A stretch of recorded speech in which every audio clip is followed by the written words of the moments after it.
نہایت ادب و احترام کے ساتھ آقا نامدار مدینے کے تاجدار ہم غریبوں کے غمگسار جناب احمد مجتبیٰ محمد مصطفیٰ صلی اللہ تعالیٰ علیہ وسلم کی بارگاہ بے کس پناہ میں جھوم جھوم کر درود و سلام کا ہدیہ نچھاور کریں۔ حضرات، کمیٹی کے تمام تر لوگوں کا سرپرست کی حیثیت سے میں شکریہ ادا کرتا ہوں، اور ان حوصلہ مند بچوں کا بھی شکریہ ادا کرتا ہوں جنہوں نے دام دل میں سخن قدم اس بزم میں حصہ لیا، اور ان تمام سامعین جو دور و دراز سے یا قریب سے آئے، ان سب کا شکر گزار ہوں کہ اس محفل میں آئے۔ اور اس کمیٹی کے نوجوانوں کا بلند حوصلہ دیکھ کر کے صرف ایک بات یاد آئی کہ جب یوسف علیہ السلام کے خریداروں میں ایک ضعیفہ پہنچی تھی تو لوگوں نے اس کا مذاق اڑایا تھا کہ جہاں بڑے بڑے عمراء، رؤسا اور سلاطین لائن میں لگے ہوں، وہاں تیرا شمار و قطار کیا ہے؟ تو اس ضعیفہ نے یہی کہا تھا کہ میں یہ سمجھ کے آئی ہوں کہ میں یوسف کو خرید نہیں سکتی، لیکن قیامت کے دن جب یوسف کے خریداروں کا نام پکارا جائے گا تو اس میں میرا نام بھی شامل ہو جائے گا۔ تو اسی طرح سے جب اس بزم کا کہیں چرچا ہوگا، ذکر ہوگا، تو ان غلاموں کا بھی نام آ جائے گا، ان جانثاروں کا بھی نام آ جائے گا جنہوں نے اس میں دام دل میں سخن قدم میں بڑھ چڑھ کر کے حصہ لیا۔ دوسری چیز بات یہ ہے کہ ابھی ہمارے مولانا مہتاب عالم صاحب نے، ہمارے سید شباہت حسین صاحب نے بڑی مارکت الارا تقریر کی۔ میں سید شباہت حسین سے میری پہلی ملاقات ہے، اس سے قبل کہیں شاید نہیں ہے، لیکن ان کی تقریریں سن کر کے بہت محظوظ ہوا، اور جو انہوں نے اہل بیت اطہار کے بارے میں اور سلاسل کے بارے میں تقریریں کی، آج ہمارے سنت والجماعت کے اسٹیج پر اسی طرح کی تقریروں کی ضرورت ہے۔ حضرات، میں ایک مثال دے کر کے آپ کے سامنے سے گزر جانا چاہتا ہوں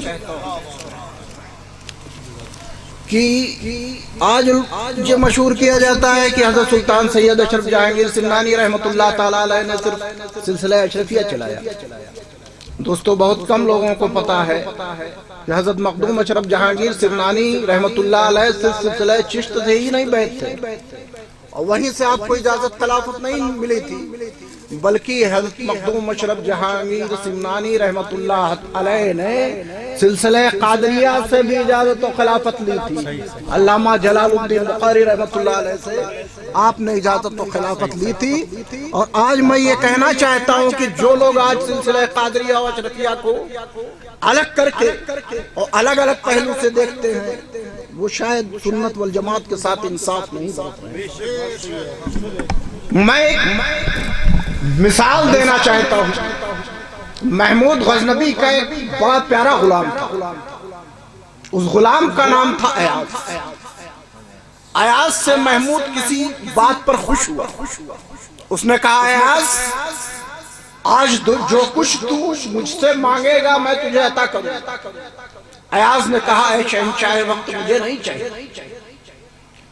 محمود نے ایاز کا ہاتھ پکڑا، غزنی کے بازار میں لے آئے، کہا ایاز، یہ ہیرے اور جواہرات ہیں، اگر ان پر ہاتھ رکھ دے تو یہ تیرا ہو جائے۔ ایاز نے کہا، اے شہنشاہ وقت، مجھے نہیں چاہیے۔ کہا، یہ ہریر و پرنیہ ایران کے بیش قیمتی کپڑے، اگر ان پر ہاتھ رکھ دے تو یہ تیرا ہو جائے۔ ایاز نے کہا، اے شہنشاہ وقت، مجھے نہیں چاہیے۔ کہا، یہ سیم و زر ہے، اگر ان پر ہاتھ رکھ دے تو یہ تیرا ہو جائے۔ کہا، شہنشاہ وقت، مجھے نہیں چاہیے۔ کہا، مڑیاں اور پنے، اگر ان پر ہاتھ رکھ دے تو یہ تیرا ہو جائے۔ ایاز نے کہا، شہنشاہ وقت، مجھے نہیں چاہیے۔ کہا، پھر یہ غزنی کا بازار چاہیے۔ کہا، نہیں، یہ غزنی کا بازار بھی نہیں چاہیے۔ کہا، پھر یہ غزنی ملک چاہیے۔ کہا، یہ بھی نہیں چاہیے۔ جب آپ محمود و ایاز غزنی کے بیچ بازار میں پہنچے تو ایاز نے کہا، اے شہنشاہ وقت، شاہوں کے قول ٹلا نہیں کرتے، جو کچھ میں مانگوں گا مجھے عطا کیا جائے گا۔ کہاں ہے آج جو کچھ تو مانگے گا تجھے عطا کیا جائے گا؟ تو کہا اے شہنشاہ وقت، غزنی کے بیج بازار میں آج آپ میرے سر پہ ہاتھ رکھ دیں اور رکھ کر کے کہہ دیں اے ایاز آج سے میں تیرا ہو گیا۔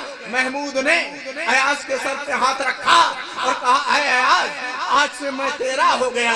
محمود ایاز نے کہا اے شہنشاہ وقت، جب آپ میرے ہو گئے تو یہ ہوریر و پرنیاں میرے ہو گئے، یہ ہیرے و جواہرات میرے ہو گئے، یہ مڑیاں اور پنے میرے ہو گئے، یہ سیم و زر میرا ہو گیا، یہ غزنی کا بازار میرا ہو گیا، یہ غزنی کا ملک میرا ہو گیا۔ تو اسی طرح سے سلسلہ اشرفیہ کے ماننے والوں سے کہنا چاہتا ہوں، جب مخدوم اشرف ہمارے ہو گئے تو ہم ان کے ہو گئے، وہ ہمارے ہو گئے۔ اسی طرح سے وارث پاک کے ماننے والوں سے کہنا چاہتا ہوں کہ جب وارث پاک ہمارے ہو گئے تو وہ ہمارے ہو گئے، وہ ہم ان کے ہو گئے، وہ ہمارے ہو گئے۔ اسی طرح سے غریب نواز کے ماننے والوں سے کہنا چاہتا ہوں، جب غریب نواز ہمارے ہو گئے تو ہم ان کے ہو گئے، وہ ہمارے ہو گئے۔ اسی طرح سے سلسلہ قادریہ کے ماننے والوں سے کہنا چاہتا ہوں، جب شیخ عبد القادر جیلانی غوث اعظم ہمارے ہو گئے تو ہم ان کے ہو گئے، نہ وہ ہم سے جدا ہیں نہ ہم ان سے جدا ہیں۔ تو ہم یہ کہہ رہے ہیں مسلک اور سلسلے کے نام پر لوگوں کو لڑاؤ نہیں، ان میں آپس میں انتشار نہ ڈالو، بلکہ مسلک جب تمہارا مشرب ہی نہیں رہے گا تو مسلک لے کر کے کیا کرو گے؟ اس لیے مسلک کے نام پر لوگوں کو لڑاؤ نہیں۔ اور ہمارا موقف خواجہ اشرفیہ کا ہمیشہ یہی رہا ہے کہ ہم نے سلاسل کی لڑائی نہیں چھیڑی ہے اور نہ چھیڑیں گے، اور جو ہم کو چھیڑے گا ہم اسے چھوڑیں گے بھی نہیں۔ اس لیے بہتر یہی ہے کہ سلاسل کے نام پر آپس میں لڑاؤ اور سلاسل کے نام پر متحد ہو۔ سب کا کام ہے سنیت کی تبلیغ و ارشاد، سب کا کام ہے سنیت کو فروغ دینا۔ ضروری نہیں کہ سب اشرفی ہو جائیں، ضروری نہیں کہ سب قادری ہو جائے، ضروری نہیں کہ سب رضوی ہو جائے، ضروری نہیں ہے کہ سب چشتی ہو جائے، ضروری نہیں ہے کہ سب واپسی ہو جائے، ضروری نہیں ہے کہ ایک ہی سلسلے سے سب منسلک ہو جائیں۔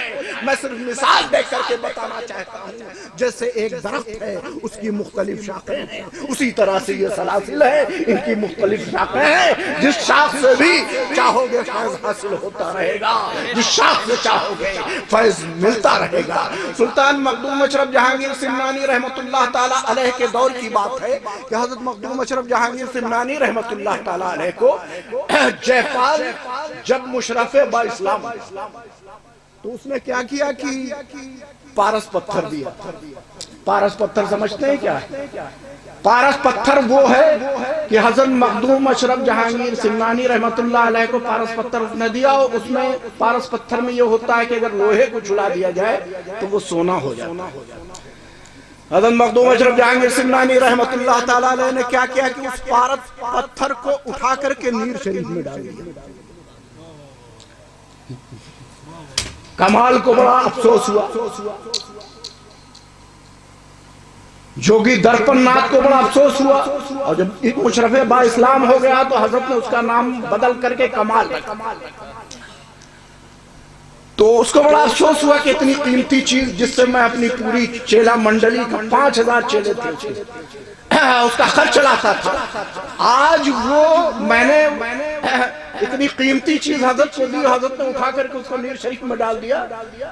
تو حضرت بہت کیا بات ہے، تو حضرت نے کیا کیا، جے پال اس کو کمال کو قریب بلایا اور کہا اے کمال سن، تو مغموم ہے کہ تیری اتنی قیمتی چیز میں نے نیر شریف میں ڈال دیا۔ سن، اگر پارس پتھر سے کسی چیز کو چھلا کر کے تو نے سونا بنایا تو کیا بنایا؟